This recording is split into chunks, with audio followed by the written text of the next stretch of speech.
આપણા ગુજરાતમાં આપણે જાણીએ છીએ કે દાયકાઓથી દારૂ જુગારના અડ્ડાઓ ચાલે છે, પણ છેલ્લા 5 વર્ષમાં જે પ્રમાણે ડ્રગ્સનો કારોબાર ગુજરાતની ધરતીએ જોયો છે એ લગભગ 2018-19 પૂર્વે હતો નહીં, અથવા તો નહીમત માત્રામાં હતો. ઉચ્ચ આઈપીએસ અધિકારીઓની સંડોવણી વિના હું નથી માનતો રાજ સત્તાના રાજ્ય સરકારના શેલ્ટર વિના એમની મીઠી રહેમ નજર ન હોય તો આટલો મોટો ડ્રગ્સનો કારોબાર એ ગુજરાતમાં થાય એવું નથી માનતો.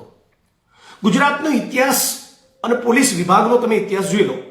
જેમ આપણા દેશમાં મોટા મંત્રીઓ, મોટા નેતાઓ, મોટા કોર્પોરેટ કંપનીના માલિક, બિઝનેસ હાઉસીસના માણસોને કંઈ થતું નથી, એ મોટાભાગે આઈએસ આઈપીએસ ઓફિસરોને પણ કંઈ થતું નથી. ભોગ લેવાતો હોય છે કોન્સ્ટેબલોનો, હેડ કોન્સ્ટેબલોનો, એએસઆઈનો, પીએસઆઈનો અને પીઆઈનો. આ અધિકારીઓનો કોઈ હાથ પકડતું નથી.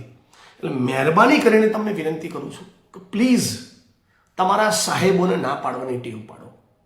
આ બદમાશ ભ્રષ્ટ આઈપીએસ અધિકારીઓ એ તમને બલીનો બકરો બનાવશે. પોતાની ભ્રષ્ટાચારની વૃત્તિના કારણે પોતે આર્થિક રીતે તગડા થવા માંગતા હોય ક્યાંક ને ક્યાંક તમારો ઉપયોગ કરશે.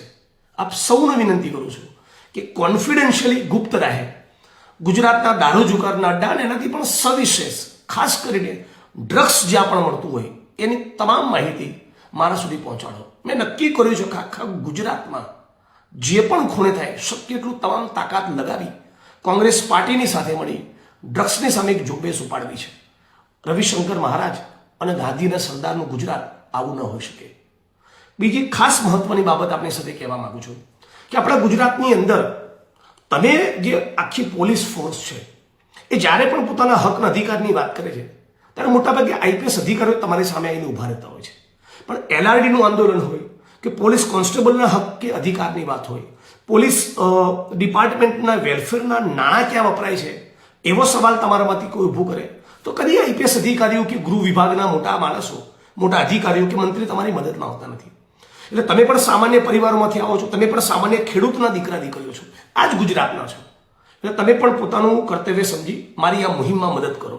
મને મોટા અધિકારીઓ પાસેથી અપેક્ષા નથી. મારી અપેક્ષા છે એ કોન્સ્ટેબલ મિત્રો પાસેથી, હેડ કોન્સ્ટેબલ પાસેથી, પીએસઆઈની પીએસ પાસેથી. તમે લોકો જો ધારશો તો ડ્રગ્સની બદીમાંથી ગુજરાત કદાચ બચશે. આવો સાથે મળીને આ ગુજરાત આપણું છે, આ ગુજરાતને બચાવીએ.